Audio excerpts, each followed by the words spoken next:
Hello dear students, आज के इस लेक्चर में हम डिस्कस करेंगे पीजीटी मेबात कैडर के लिए। पीजीटी मेबात कैडर के लिए हमारी सेकंड क्लास। तो देखिए, हम विक्टोरियन एज को कवर कर रहे हैं सबसे पहले, क्योंकि इसमें सभी इम्पोर्टेंट राइटर्स हैं। अब देखिए, अल्फ्रेड लॉर्ड टेनिसन है जो, इसके बारे में हम इससे पहले की क्लास में 10 क्वेश्चंस देख चुके हैं और उनमें मोस्ट इम्पोर्टेंट जो वर्क्स थे वो भी देख चुके हैं। थर्ड लॉर्ड टेनिसन है, इनके बर्थ एंड डेथ के बारे में हमें पता होना चाहिए। 1809 में इनका जन्म हुआ था एंड 1892 में इनकी डेथ हुई थी, इनकी मृत्यु हुई थी। तो देखिए, ये हमें पता होना चाहिए और हमें ये पता होना चाहिए कि जो ये राइटर है किस एज में है, ये विक्टोरियन में, विक्टोरियन राइटर है ये, विक्टोरियन राइटर। अब देखिए, विक्टोरियन एज का पता होना चाहिए, जो कि 1837 में क्वीन विक्टोरिया के थ्रोन पर बैठते ही, राजगद्दी पर बैठते ही स्टार्ट हो गई थी। उनके नाम से ही, क्वीन विक्टोरिया के नाम से ही ये एज है, विक्टोरियन एज। और ये ख़त्म कब होती है? 1901 में ये ख़त्म होती है और इसके बाद स्टार्ट होती है मॉडर्न एज। अब देखिए, हम अल्फ्रेड लॉर्ड टेनिसन के बारे में जान लेते हैं, इनके लाइफ एंड वर्क के बारे में डिस्कस करते हैं। तो ये अल्फ्रेड लॉर्ड टेनिसन है, ये एक इंग्लिश पोइट थे, यानी कि इंग्लैंड के थे।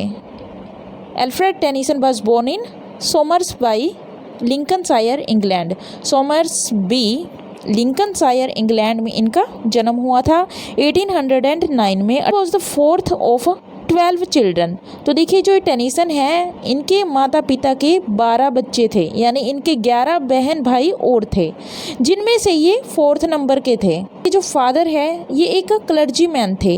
क्लर्जी मैन कौन होते हैं? चर्च में जो काम करते हैं, पादरी होते हैं, जो क्लर्जी मैन होते हैं वो, जिनका नाम था George. And his wife Elizabeth Tennyson, और इनकी वाइफ का नाम, ये तो थे जॉर्ज टेनिसन, और इनकी वाइफ का नाम, यानी कि अल्फ्रेड लॉर्ड टेनिसन की मदर का नाम था एलिजाबेथ टेनिसन।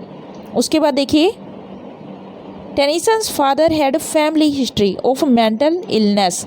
तो देखिए, इनका जो फैमिली ट्री था, यानी कि इनकी फैमिली की जो हिस्ट्री थी, इनकी फैमिली में जो चला आ रहा था वंश, वो कैसा था? यानी फादर टू इनके सन में, और आगे फिर उनके सन में एक इलनेस चली आ रही थी। तो कौन सी थी? मेंटल इलनेस, यानी दिमागी रूप से एक बीमारी थी जो इनकी पूरी फैमिली में थी, यानी कि इनके पूरे वंश में चलती आ रही थी। जैसे जैसे इनकी पीढ़ी चलती गई, वैसे वैसे ये बीमारी उनमें आती गई। Tennyson briefly studied at Louth grammar school. तो देखिए, थोड़े समय के लिए, ब्रीफली क्या होता है? थोड़े समय के लिए। जो ये हमारे लॉर्ड टेनिसन थे, ये किस स्कूल में पढ़े थे? वो था Louth grammar school. And later joined Trinity college. School के बाद इन्होंने अपनी शिक्षा कहाँ से ली? अपनी एजुकेशन ली थी ट्रिनिटी कॉलेज से, जो कि कैम्ब्रिज का एक कॉलेज था। इट वॉज एट कैम्ब्रिज, और ये कैम्ब्रिज में ही हुआ था, that he developed an intense friendship with Arthur Hallam, Arthur Hallam, और इनकी मित्रता हुई थी इस कैम्ब्रिज यूनिवर्सिटी के दौरान ही, ट्रिनिटी कॉलेज में जब ये अपनी एजुकेशन ले रहे थे, स्टडी कर रहे थे।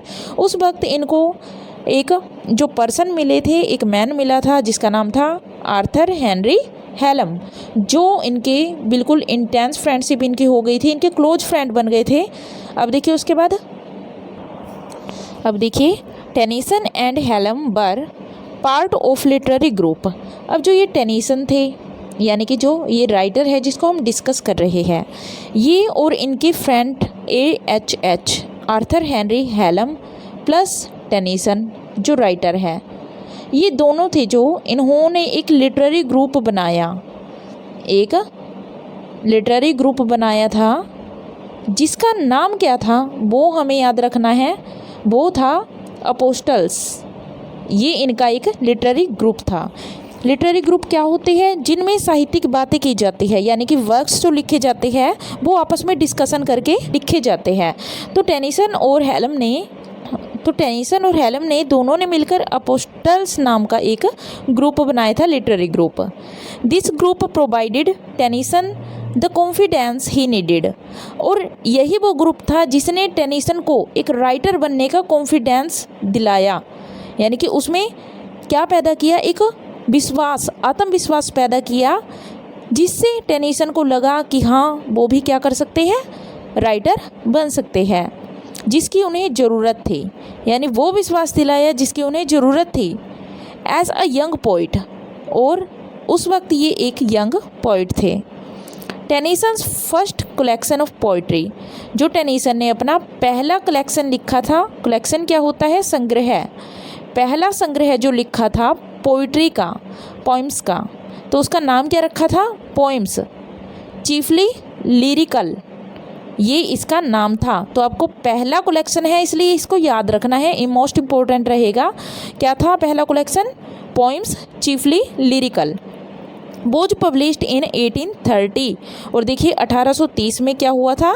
ये पब्लिश हुआ था, जो इनका फर्स्ट पोइट्री कलेक्शन था। इसका नाम आपको याद रखना है और पब्लिकेशन डेट याद रखनी है। This was followed by a second volume called the poems in 1832। और इसके बाद इन्होंने जो अपना वर्क लिखा वो इसकी सेकेंड वॉल्यूम थी, यानी कि पहला जो इनका वर्क था पोइम्स चीफली लिरिकल, इसका अब दूसरा पार्ट आया, दूसरी वॉल्यूम आई, दूसरा संग्रह आया, जिसका नाम इन्होंने क्या दिया? अकेला पोएम्स। पहले तो था पोएम्स चीफली लिरिकल, अब इसका नाम पड़ा पोएम्स। और ये 2 साल बाद 1832 में पब्लिश किया। ये 1830 में था और ये 1832 में। उसके बाद देखिए, इसके बाद देखिए 1832 में ये पोएम्स आने के बाद this volume received unfavourable reviews though his friend Hallam continue to promote it. बेशक से क्या रहा था, इनका जो ये वॉल्यूम था ये ज़्यादा फेमस नहीं हुआ, लोगों ने इसको फेवर नहीं किया, ज़्यादा पसंद नहीं किया, उनके व्यूज इसके लिए अच्छे नहीं थे। फिर भी जो इनका फ्रेंड था आर्थर हेनरी हेलम, उसने अपनी पूरी कोशिश जारी रखी कि वो इस वर्क को प्रमोट करता रहे, यानी उसने इस वर्क को प्रमोट करना जारी रखा, लोगों तक पहुँचाना जारी रखा। अब देखिए उसके बाद हेलम्स सडन डेथ इन 1833। अब देखिए 1832 में ये वॉल्यूम पब्लिश हुई, 1833 में जो इनके फ्रेंड थे हेलम, आर्थर हेनरी हेलम, इन्होंने जो इस वर्क को प्रमोट किया था, उसके बाद क्या हुआ, अगले ही साल इनके फ्रेंड की डेथ हो गई। उसके बाद क्या हुआ, अब देखिए Hallam's sudden death in 1833 jolted Tennyson and he began writing the In memoriam.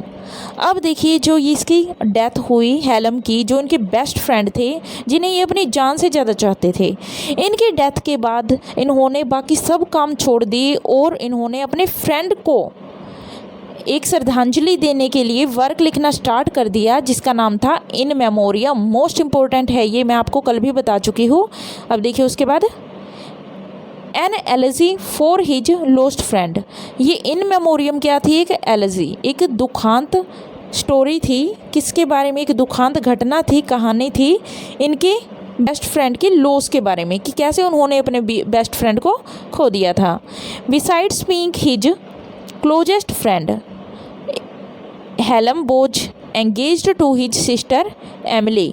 हेलम थी, ये इनके बेस्ट फ्रेंड तो थे ही, साथ में ये किसके साथ एंगेज्ड थे, किसके फियोंसे थे ये थे इनके सिस्टर के, टेनिसन की सिस्टर थी जिसका नाम था एमिली। और देखिए इन मेमोरियम जो वर्क है इसमें इसको नाम दिया गया है सिसिलिया या सेसिलिया, तो ये नाम इन्होंने एमिली को दिया है। और इसके जो बेडिंग होती है, यानी कि जो इसके फ्रेंड हेलम के साथ होनी थी, वो 1842 में एमिली की मैरिज किसके साथ हो जाती है अब, और किसी के साथ कर दी जाती है। और इस वेडिंग को ही सेलिब्रेशन किया जाता है इन मेमोरियम वर्क में बिल्कुल लास्ट में। उसके बाद देखिए Tennyson didn't publish anything for 10 years hence Hallam's death.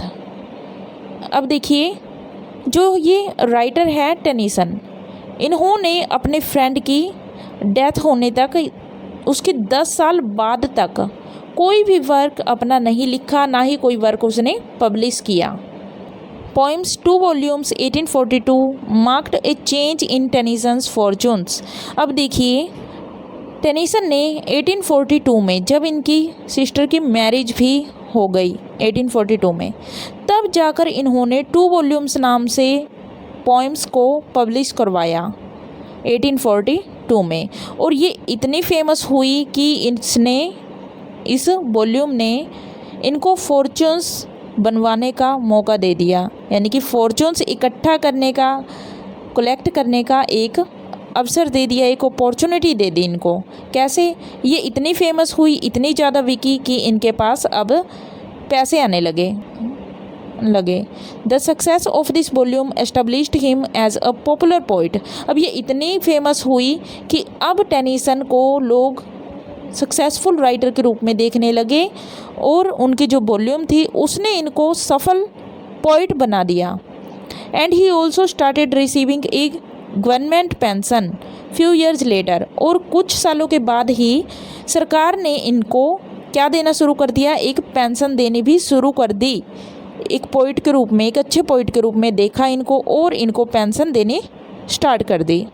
His poem the princess, अब देखिए ये मोस्ट इम्पोर्टेंट पोइम है इनकी, द प्रिंसेस, जिसका सब टाइटल आपको याद रखना है अ मेडली। अ मेडली क्या है? द प्रिंसेस का सब टाइटल है। Dealing with the subject of women's higher education, was published in 1847। अब देखिए जो इनका ये फेमस पोइम थी, फेमस वर्क था इनका द प्रिंसेस अ मेडले, ये जो डील करता था, एक थीम था इसका, इस वर्क का, जिसका नाम क्या है, ये नेट में भी आ चुका है, जिसका थीम क्या था, वीमेंस हायर एजुकेशन। इसमें जो प्रिंसेस है उसकी हायर एजुकेशन से रिलेटेड यहाँ पर सारी बात चलती है, जो मैं आपको करवाऊँगी नेक्स्ट पार्ट में।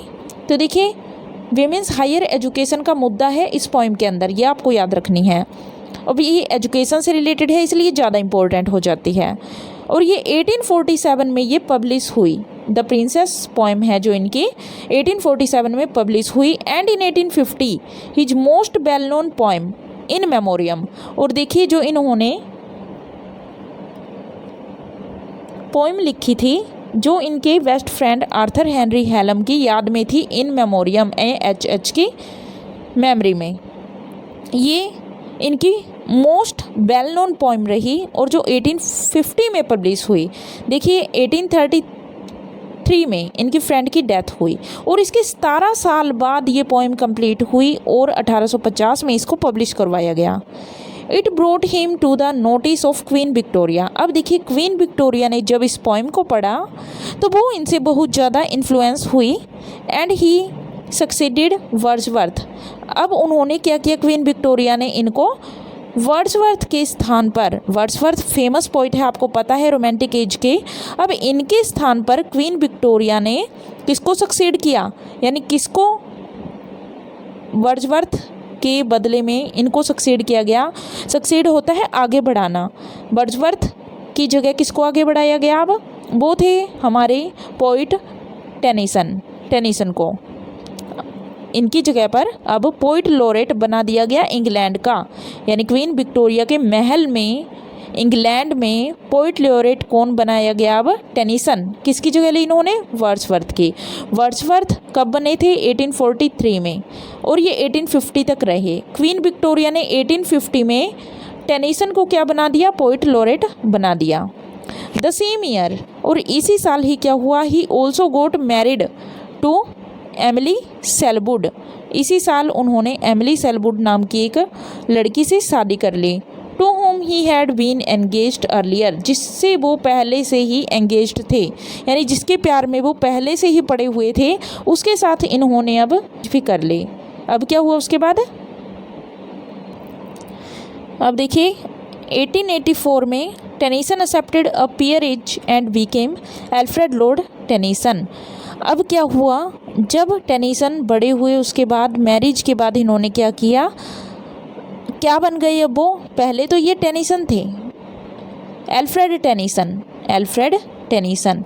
इन्होंने अपना पूरा नाम अब क्या रख लिया उसके बाद, एल्फ्रेड लॉर्ड टेनिसन। कब पड़ा इनका पूरा नाम, 1884 में। उसके बाद देखिए हिज अदर वर्क्स इंक्लूड, इनके और वर्क देखें तो वो कौन से हैं, mode and other poems. His first laureate volume, अब देखिए जब ये पोइट लॉरेट बने थे 1850 में, तब इन्होंने ये वर्क अपना राइट किया, जिसका नाम था Maud and other poems, Maud and other poems, which included 2 of his famous public utterances, जिसमें इनके जो फेमस पब्लिक अट्रेंसेस, इनके वक्तव्य है, 2 इनकी जो स्पीच है उनको शामिल किया गया है। वो कौन कौन सी है? वो भी 2 पोइम है। Odd on the death of the Duke of Wellington, तो एक तो ये है इनका अट्रेंस यानी कि स्पीच इनकी क्या है, odd on the death of the Duke of Wellington. ये देखिए ड्यूक थे जो वेलिंगटन के, वेलिंगटन एक प्लेस है, तो यहाँ के जो ड्यूक थे उनकी डेथ पर ये ओड लिखा गया था। And charge of the light brigade 1855, ये मोस्ट इम्पोर्टेंट है, यहाँ से क्वेश्चंस बहुत बार रिपीट होते हैं। और 1855 में इन्होंने इस वर्क को लिखा। The Idylls of the king, ये इनका मोस्ट इम्पोर्टेंट वर्क है, ये भी the Idylls of the king. तो देखिए द प्रिंस, आपने द प्रिंसेस याद रखा आपने, वैसे ही आप ये किंग नाम से भी याद रखोगे। The Idylls of the King writ Malory's le Morte d' Arthur 1859, तो ये चीज़ आपको यहाँ पर याद रखनी है। तो क्वेश्चन क्या आता है? क्वेश्चन ये आता है कि इनका जो ये वर्क है the idols of the king, ये किस वर्क पर बेस्ड है? तो ये देखिए थॉमस मैलोरी का वर्क है ली मोर्टेडी आर्थर। इस वर्क पर बहुत से वर्क है जो कई राइटर्स ने प्रभावित होकर अपने लिखे हैं। जो इनका ये वर्क है the Idylls of the king, ये लिखा था इन्होंने 1859 में। किससे प्रभावित होकर लिखा था? मैलरीज ली मोर्टेडी आर्थर। तो देखिए ये ऐसा वर्क है मोस्ट इम्पोर्टेंट कि इस वर्क से इन्फ्लुएंस्ड होकर बहुत से लोगों ने अपने वर्क राइट किए थे, यानी कि बहुत से फेमस राइटर्स ने इनकी कॉपी की है इस वर्क की। तो आपको याद रखना है टेनीसन ने अपने किस वर्क को मैलरीज ली मोर्टेडी आर्थर की कॉपी से किया है, यानी कि मैलरी का जो ली मोर्टेडी आर्थर रियल वर्क है उसकी कॉपी की है। तो ये क्वेश्चन आता है एग्जाम में, the Idylls of the king किससे प्रभावित होकर लिखा गया है? तो वो रहेगा मैलरीज ली मोर्टेडी आर्थर। 1859 में ये वर्क लिखा गया था आइडलिस ऑफ द किंग।